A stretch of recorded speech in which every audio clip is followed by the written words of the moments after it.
നമസ്തേ. ഇന്ന് ചൊവ്വാഴ്ച രാവിലെ ചൊവ്വ ഹോറയിൽ തന്നെ മുരുക ഭഗവാനെ വെറ്റില ദീപം വെച്ച് പ്രാർത്ഥിച്ചു കേട്ടോ. എപ്പോഴത്തെയും പോലെ തന്നെയാണ്. ഇന്ന് ചൊവ്വാഴ്ച അറിയാലോ, മുരുക ഭഗവാന്റെ ദിവസമാണ്, ആദിപരാശക്തിയുടെ ദിവസമാണ്, വിശാഖ നക്ഷത്രമാണ്.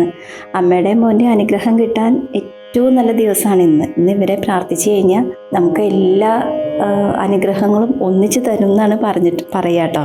അപ്പം എല്ലാവരും പ്രാർത്ഥിച്ചോളൂ. ഇന്നത്തെ ദിവസം മുഴുവനായിട്ട് ഇരുന്ന് പ്രാർത്ഥിച്ചോളൂ. അങ്ങനെ ഇന്നത്തെ പൂജ നന്നായിട്ട് ചെയ്തു. എല്ലാവർക്കും വേണ്ടി പ്രാർത്ഥിച്ചിട്ടുണ്ട്. എല്ലാവർക്കും മുരുകഭഗവാന്റെ അനുഗ്രഹം ഉണ്ടാവട്ടെ. പൂജയൊന്നും ചെയ്യാൻ പറ്റിയില്ലെങ്കിലും ദിവസം രാവിലെ കുളി കഴിഞ്ഞിട്ട് ഒരു 9 തവണ ഓം ശരവണ ഭവ ഒരു 9 തവണ ചൊല്ലിക്കോളൂ കേട്ടോ. അത് ചൊല്ലിയാലും മതി, ഭഗവാൻ അനുഗ്രഹിക്കും. ഓം ശരവണ ഭവായ നമ, ഓം ശരവണ ഭവായ നമ, ഓം ശരവണ ഭവായ നമ, ഹര ഹരോ ഹര ഹര.